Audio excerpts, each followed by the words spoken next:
Hello दोस्तों, कैसे हो आप सभी। मैं अरविंद आप सभी साथियों का स्वागत करता हूं आपके इस प्यारे परिवार एसएस कैरियर इंस्टीट्यूट में। दोस्तों, आप सभी को पता है कि ये अपना चैनल एसएस कैरियर इंस्टीट्यूट 2.0 यानी ये दूसरा चैनल है जिसका आगाज हो चुका है। इस पर आप सभी को पता है रेलवे से रिलेटेड जितने भी एग्जाम्स होंगे वो सारे एग्जाम के रिगार्डिंग सारी प्रिपरेशन आपकी करवाई जाएगी, क्योंकि आपका एसएस कैरियर इंस्टीट्यूट जो आपका मेन चैनल है वहां पर टीचिंग की क्लासेस चलेंगी, आप सभी को पता है। तो मेरे भाई चलिए क्लास को करते हैं कंटिन्यू। यहाँ पर हमने लिया है सामान्य अध्ययन। देखिए, आप सभी को पता है रेलवे ग्रुप डी का जो एग्जाम 17 नवंबर से स्टार्ट हो रहा है, आप सभी को पता है।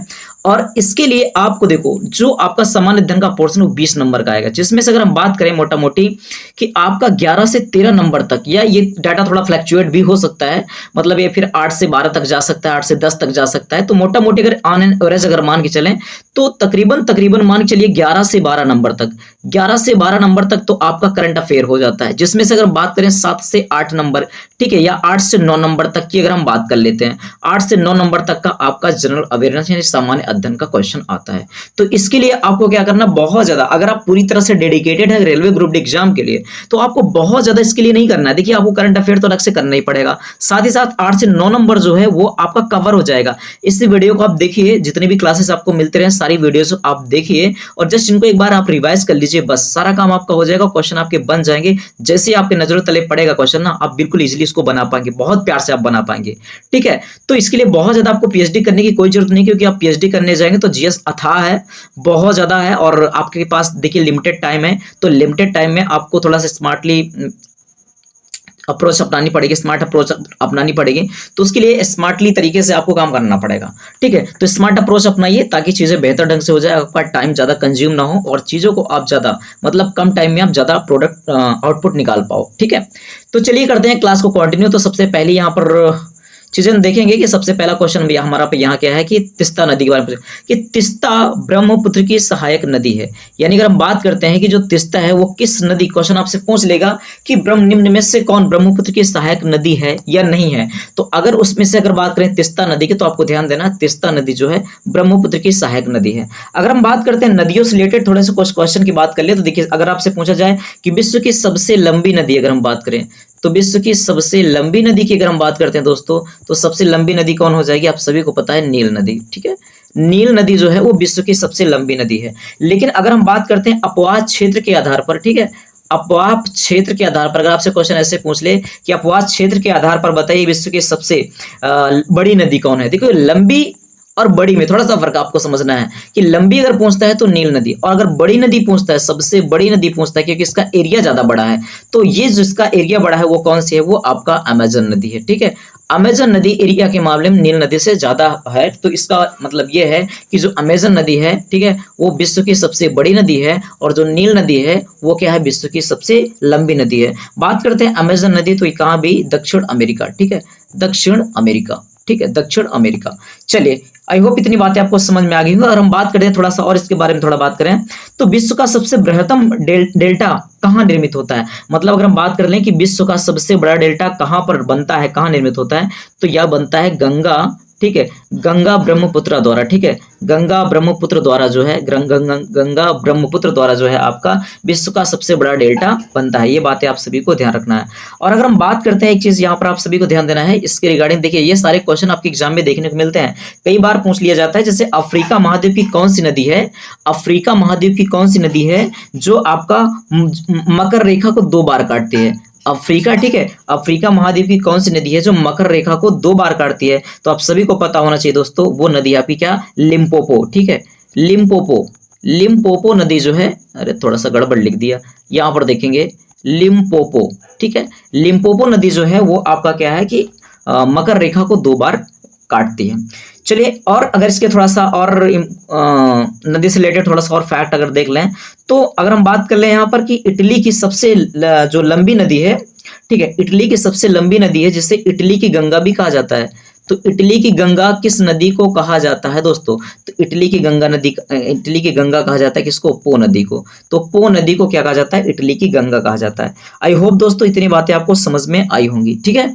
चलिए, इतनी इन्फॉर्मेशन आपको मिल गई। और अभी आपने देखा था कि जो लिम्पोपो नदी थी वो क्या करती थी, मकर रेखा को 2 बार काटती थी। अगर पूछ ले कि कर्क रेखा को कौन सी नदी 2 बार काटती है, ये भी इंपॉर्टेंट क्वेश्चन है आपके लिए कि कर्क रेखा को कौन सी नदी 2 बार काटती है मेरे भाई। तो कर्क रेखा को 2 बार काटने वाली नदी कौन सी है, आप सभी को पता होना चाहिए, माही नदी है। ठीक है, माही नदी है। ठीक है, माही नदी, ये कहाँ की नदी है, भारत की, ये माही नदी है। ठीक है, माही नदी क्या करती है, कर्क रेखा को 2 बार काटती है। तो मकर रेखा को 2 बार कौन काटती है, लिम्पोपो नदी। कर्क रेखा को 2 बार कौन काटती है, तो दोस्तों ध्यान रखना है आपने, माही नदी काटती है। इतनी बातें आपको समझ में आई होगी। चलिए बढ़ते हैं आगे। एक चीज आपने ध्यान देना है, और थोड़ा सा अगर नदियों के बारे में अगर बात करें, पूछ लिया जाता है कि वोल्गा नदी कहाँ गिरती है। तो दोस्तों अगर हम बात कर ले यहाँ पर कि वोल्गा नदी कहाँ पर गिरती है, तो आप सभी को पता होना चाहिए जो आपका वोल्गा नदी है। ठीक है, वोल्गा नदी की बात करें तो कैस्पियन सागर में गिरती है। ऐसे क्वेश्चन काफी ज्यादा आपके एग्जाम में पूछे जाते हैं। ठीक है, तो कैस्पियन सागर में आपकी कौन सी नदी गिरती है, वोल्गा नदी गिरती है। ठीक है, इस बात को आपने ध्यान रखना है। चलिए बढ़ते हैं आगे। ठीक है, अगले क्वेश्चन की तरफ देखते हैं। तो अगला जो हमारा क्वेश्चन है वो ये है कि मेरी 51 कविताएं, मेरी 51 कविताएं इंपॉर्टेंट है, ध्यान देना। मेरी 51 कविताएं किसका संकलन है, मतलब किसने लिखा था, तो ये अटल बिहारी वाजपेयी द्वारा लिखा गया था। मेरी 51 कविताएं का जो संकलन किसने किया था, अटल बिहारी वाजपेयी जी ने किया था। ठीक है, चलिए बात करेंगे आगे कि विजयनगर राज्य की स्थापना किसने किया था। तो आप सभी को पता होना चाहिए, विजयनगर राज्य की स्थापना हरिहर एवं बुक्का नाम के 2 भाइयों ने किया था। हरिहर एवं बुक्का नाम के 2 भाइयों ने इसकी स्थापना की थी। इंपॉर्टेंट क्वेश्चन है, आपके एग्जाम में कई बार पूछा जाता है। ठीक है, कई बार पूछा गया है। आत्मकथा wings of man, wings of man के लेखक कौन है, तो विंग्स ऑफ मैन के लेखक हैं विलियम वर्ड्सवर्थ। ठीक है, विलियम वर्ड्सवर्थ आपके कौन है, मतलब इन्होंने क्या किया था भैया, विंग्स ऑफ मैन के ये लेखक हैं। वाद्य यंत्रों में अगर हम बात करते हैं, वाद्य यंत्रों में सबसे पुराना कौन है, तो वीणा है। वीणा वाद्य यंत्रों में क्या होता है, सबसे पुराना है। एक बार आप रेलवे ग्रुप डी का एग्जाम, रेलवे ग्रुप डी का जब आप सिलेबस देखेंगे साइंस का, तो उसमें स्टैटिक वाला जो भी जितना पोर्शन है आपका, बात कर लें पॉलिटी का, हिस्ट्री की, ज्योग्राफी की, जो 1 से 2 क्वेश्चन आते हैं, ज्यादा नहीं आते, आप सभी को पता होना चाहिए। स्टैटिक का अच्छा खासा पोर्शन होता है, साथ ही साथ करंट अफेयर का मैंने आपको बताया है। तो इसी 8 से 9 क्वेश्चन में आप सभी को पता है, पॉलिटी भी आ जाती है, हिस्ट्री भी आती है, ज्योग्राफी भी आ जाती है, इकोनॉमिक्स भी आ जाती है। ठीक है, तो इतने में ही इतने सारे, तो मतलब अगर देखें एवरेज तो 1 से 2 नंबर जाकर के बनता है। तो इसके लिए आपको पीएचडी नहीं करना है, ऐसे क्वेश्चन को आप बढ़िया तरीके से आप करो, बढ़िया अप्रोच अपनाओ, ताकि आपका जो 8 से 9 नंबर ये बनता है वो क्लियर हो जाए। साथ ही साथ अगर करंट अफेयर को आपने बढ़िया से कर रखा है, तो आपका मान के चलिए बेहतरीन नंबर आपका बन जाएगा। 20 में से आप 17-18 कर ले रहे हैं, 15 प्लस भी कर ले रहे हैं, तो बहुत अच्छी कंडीशन में आप। बाकी आप सभी को पता है कि उसमें साइंस का अच्छा खासा बोलबाला है, साइंस आप बेहतरीन कर लेंगे, मैथ भी बढ़िया कर लेंगे, और रीजनिंग तो बेहतरीन तरीके से आप कर ही लेंगे। तो चलिए बढ़ते हैं अगले पॉइंट की तरफ। अगला पॉइंट आपका क्या है, जी हाँ, अगला पॉइंट आपका है, ठीक है, अगला पॉइंट है कोणार्क का सूर्य मंदिर काला पैगोडा के नाम से भी जाना जाता है। काला पैगोडा यानी ब्लैक पैगोडा। ठीक है, कई बार ये शब्द लिखा हुआ मिलता है, कई बार ये शब्द देखने को मिलता है, तो एग्जाम में चकरा जाता है बच्चा। चकराना नहीं है, ध्यान देना है। ब्लैक पगोड़ा पूछे या काला पगोड़ा, पकौड़ा नहीं, पैगोडा, पैगोडा, काला पैगोडा की बात करते हैं तो काला पैगोडा किसे कहा जाता है, या ब्लैक पैगोडा किसे कहा जाता है, कोणार्क का जो आपका सूर्य मंदिर है उसे कहा जाता है। ये कई बार एग्जाम में पूछा गया, मल्टीपल एग्जाम में पूछा गया क्वेश्चन, आप देख पाएंगे। अगर देखेंगे प्रीवियस ईयर का आप एनालिसिस करेंगे तो आप जरूर इस चीज को देख पाएंगे। बात करेंगे अगले पॉइंट की तरफ। तो हमारा जो अगला पॉइंट है वो क्या है, yours for life, your for life Godrej. ये क्वेश्चन आप ना ही पढ़िए तो ही ठीक है, क्योंकि ये उस टाइम का ट्रेंड, ये थोड़ा सा कहने के पुराना है, तो उसका ये थीम थी, ये लोगो मतलब कह सकते हैं, नारा जो भी था, तो वो आप नहीं कीजिए इसको। ठीक है, ये एक स्टैटिक का पार्ट, मतलब उस टाइम का है, तो इसको नहीं कीजिए। करंट अफेयर का थोड़ा सा पार्ट जैसा है ये, तो कोई जरूरत नहीं इसकी। बात करते हैं प्रसिद्ध शिप स्क्रैपिंग यार्ड। प्रसिद्ध शिप स्क्रैपिंग यार्ड ये कहाँ है, तो ये दोस्तों कहाँ है, गोवा। ठीक है, गोया नहीं, गोवा राज्य में है। कहाँ है दोस्तों, गोवा राज्य में है। बात करते हैं कारकतिया। कारकतिया कहाँ का शासक था, ठीक है, तो कारकतिया जो है वो आंध्र प्रदेश का शासक था, याद रखना। मांडो की रानी रूपमती का संबंध किससे था, तो बाज बहादुर से है जी, किससे है। चलिए आगे देखेंगे, तो ये पॉइंट आपने ध्यान रखना है। बात करते हैं अगला जो हमारा पॉइंट है, अगला हमारा जो पॉइंट है कि चलिए ठीक है जी, तो अगला पॉइंट हमारा कि सह्याद्री पर्वत कहाँ पर स्थित है, तो सह्याद्री पर्वत कहाँ है दोस्तों, ये महाराष्ट्र में है। सह्याद्री पर्वत आपका कहाँ है, महाराष्ट्र में है। इस बात को आप सभी ने ध्यान। पर्वत से संबंधित अगर हम बात कर लें, पर्वत श्रेणियों के संबंधित में अगर हम बात कर लें, तो आपसे अगर ये क्वेश्चन कई बार, बहुत बार आपके एग्जाम में देखने को मिलता है, विश्व की सर्वाधिक लंबी पर्वत श्रृंखला, ठीक है, सबसे लंबी पर्वत श्रृंखला कौन सी है? सबसे लंबी पर्वत श्रृंखला, तो दोस्तों सबसे लंबी जो है पर्वत श्रृंखला कौन सी है? तो वो है आपकी एंडीज, ठीक है। सबसे लंबी पर्वत श्रृंखला आपकी कौन सी है? एंडीज। और अगर बात कर लें कि एंडीज पर्वत जो है, एंडीज पर्वत श्रेणी किस महाद्वीप में स्थित है? एंडीज पर्वत जो श्रेणी है वो किस महाद्वीप में स्थित है? तो आप सभी को ध्यान देना है, दक्षिणी अमेरिका में। वेरी वेरी इंपॉर्टेंट क्वेश्चन आपके एग्जाम के लिहाज से, ठीक है। दक्षिणी अमेरिका, तो दक्षिणी अमेरिका, ठीक है, ये दक्षिणी अमेरिका महाद्वीप में क्या है? स्थित है। ये बातें आप सभी को ध्यान देना।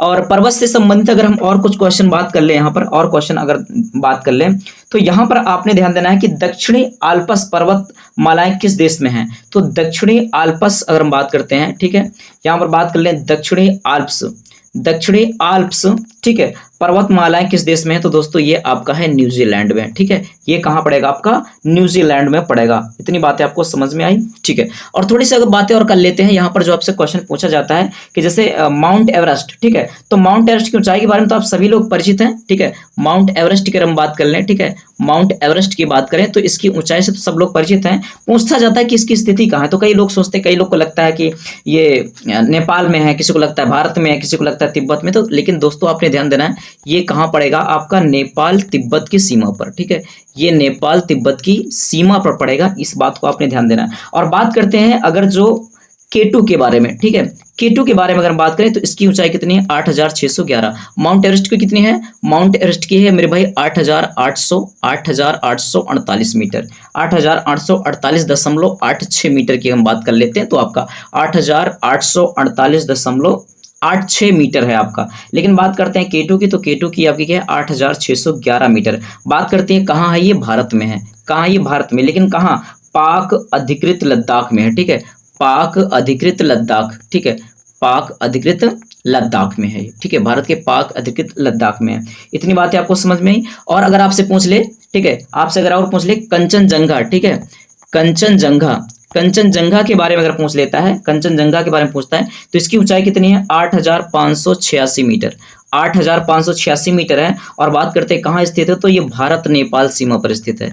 ये दोस्तों कहाँ है? भारत नेपाल सीमा पर स्थित है। ये आपका भारत नेपाल सीमा पर स्थित है, ठीक है। ये इतना आपके लिए जरूरी था, तो आप सभी लोग को ध्यान रखना है, ठीक है। ये सभी आप पर्वत से रिलेटेड कुछ क्वेश्चन और आपको हम बता देते हैं, कुछ इंपॉर्टेंट चीजें हम आपको और बता देते हैं। जैसे यहाँ पर आपसे पूछ लेता है कि महाद्वीपों के सर्वोच्च शिखर कौन से? जैसे अगर पूछ ले कि एशिया, ठीक है, एशिया महाद्वीप का सर्वोच्च शिखर, ये तगड़े क्वेश्चन बनते हैं पेपर में, ठीक है। तो एशिया महाद्वीप का सर्वोच्च शिखर क्या है? तो माउंट एवरेस्ट है, ठीक है। क्या है दोस्तों? माउंट एवरेस्ट है। ये बात आप सभी ने ध्यान रखना है, माउंट एवरेस्ट है। और बात करते हैं अगर अफ्रीका की, तगड़ा क्वेश्चन बना, तगड़ा क्वेश्चन, अफ्रीका महाद्वीप की सर्वोच्च शिखर कौन सा है? तो अफ्रीका की है किलीमंजारो, ठीक है। ये दोस्तों क्या है आपका? किलीमंजारो, ठीक है, किलीमंजारो। ये बातें आपको ध्यान रखना है। और बात करते हैं अगर पूछ ले यूरोप महाद्वीप के सबसे सर्वोच्च शिखर कौन है? तो माउंट एल्ब्रुस है, ठीक है। क्या दोस्तों? माउंट एल्ब्रुस, ठीक है, माउंट एल्ब्रुस है। ये बातें भी आप सभी को ध्यान रखना है। बात करते हैं अगर आपसे पूछ ले उत्तरी अमेरिका की, ठीक है, उत्तरी अमेरिका की अगर पूछ ले, तो दोस्तों उत्तरी अमेरिका की बात करूं तो क्या हो जाएगा आपका? माउंट डेनाली, माउंट डेनाली, ध्यान रखना है, माउंट डेनाली, ठीक है, माउंट डेनाली आपका क्या है? उत्तरी अमेरिका की। और अगर बात कर लें, ठीक है, जितने महाद्वीप है सबके बारे में बात करेंगे। और अगर बात करेंगे दक्षिण अमेरिका, ठीक है, तो दोस्तों अगर बात कर ले दक्षिण अमेरिका महाद्वीप की, तो दक्षिण अमेरिका महाद्वीप की जो सर्वोच्च शिखर है वो आपका क्या हो जाएगा? माउंट एकांगुआ, ठीक है, बहुत इंपॉर्टेंट है। क्या नाम है इसका? माउंट एकांगुआ, दक्षिण अमेरिका की सर्वोच्च शिखर क्या है? माउंट एकांगुआ। आप सभी को ध्यान रखना है। और अगर बात कर लें ऑस्ट्रेलिया की, ठीक है, अगर हम बात कर लेते हैं ऑस्ट्रेलिया की, तो ऑस्ट्रेलिया का ध्यान रखना है माउंट कोसिस्को, ठीक है। क्या नाम है इसका? दोस्तों इसका नाम है माउंट कोसिस्को, ठीक है, माउंट कोसिस्को याद रखना है, कोसिस्को, ये आपने याद रखना है। और बात करते हैं अगर अंटार्कटिका की, ठीक है, अंटार्कटिका की अगर हम बात कर लें, अंटार्कटिका, तो अंटार्कटिका की जो सबसे सर्वोच्च शिखर है दोस्तों, वो आपका क्या हो जाएगा? वो आपका हो जाएगा मैसिव, ठीक है। क्या हो जाएगा आपका विंसन, विंसन, ये विंसन है, ठीक है, विंसन मैसिव, ठीक है, विंसन मैसिव हो जाएगा, ठीक है, विंसन मैसिव हो जाएगा। अगर आपको चाहिए तो इसकी पीडीएफ भी मिल जाएगी दोस्तों, इसकी पीडीएफ मिल जाएगी। आपको कमेंट करना है कि पीडीएफ कैसे मिलेगी, वो आपको तरीका बताया जाएगा जरूर, ठीक है। नेक्स्ट वीडियो में जरूर इसके बारे में चर्चा करेंगे। अगर आपको पीडीएफ चाहिए तो नेक्स्ट वीडियो में जरूर चर्चा करेंगे कि आपको पीडीएफ कैसे मिलेगी मेरे भाई, ठीक है। चलिए बात करते हैं आगे, अगला जो हमारा पॉइंट है, ठीक है, चलिए बात करें। अगला पॉइंट है कि राष्ट्रीय प्रतीक में अशोक चक्र का रंग कैसा। तो दोस्तों आप सभी को पता है, अगर आपने थोड़ा सा भी ऑब्जर्व किया होगा तो आप सभी को पता है अशोक चक्र का रंग कैसा है, नीला है, ठीक है। ताइवान का पुराना नाम क्या है, ऐसा क्वेश्चन भी पूछा जाता है। तो ताइवान का पुराना नाम दोस्तों फार्मोसा था। ताइवान का पुराना नाम क्या था, फार्मोसा था। आराम हराम है कौन बोला था जी, किसका नारा था, तो ये जवाहरलाल नेहरू जी का था। आराम हराम है जवाहरलाल नेहरू जी का नारा था। अनुच्छेद 24 के तहत किसका निषेध है, तो दोस्तों बाल श्रम का निषेध है। यानी ऐसा कह सकते हैं कि आप बालकों से, ठीक है, आप बालकों से काम नहीं करा सकते हैं, ठीक है, बालकों से काम नहीं करा सकते हैं। बालक मतलब वो कितनी उम्र का होना चाहिए, मतलब कितनी उम्र से कम का नहीं होना चाहिए, कितनी उम्र से कम का नहीं होना चाहिए। बाल श्रम निषेध के तहत ये चीजें आपको ना कमेंट बॉक्स में बताना है, ठीक है। कितने साल के बच्चों को काम करना अलाउ नहीं है, सरकार द्वारा अलाउ नहीं है कि अगर आप इनसे काम करवाते हैं तो एक तरीके से आप समझ लिए आप कानून के खिलाफ काम कर रहे हैं, ठीक है ना, मतलब इसका उल्लंघन कर रहे हैं, अनुच्छेद 24 का आप उल्लंघन कर रहे हैं अगर आप, ठीक है, इसको करवा रहे हैं तो, मतलब बालकों से काम करवा रहे हैं तो अनुच्छेद 24 में ध्यान रखना बाल श्रम को निषेध किया गया, ठीक है। चलिए बहुत बेहतरीन मेरे भाई, चलिए बहुत बेहतरीन।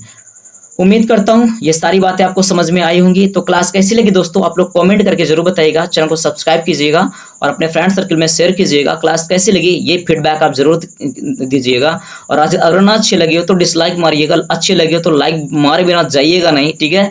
चलिए फिर मिलते हैं नेक्स्ट वीडियो में, से अपना प्यार बनाए रखें। मिलते हैं दोस्तों नेक्स्ट वीडियो में, तब तक के लिए bye bye, take care, thank you, love you all.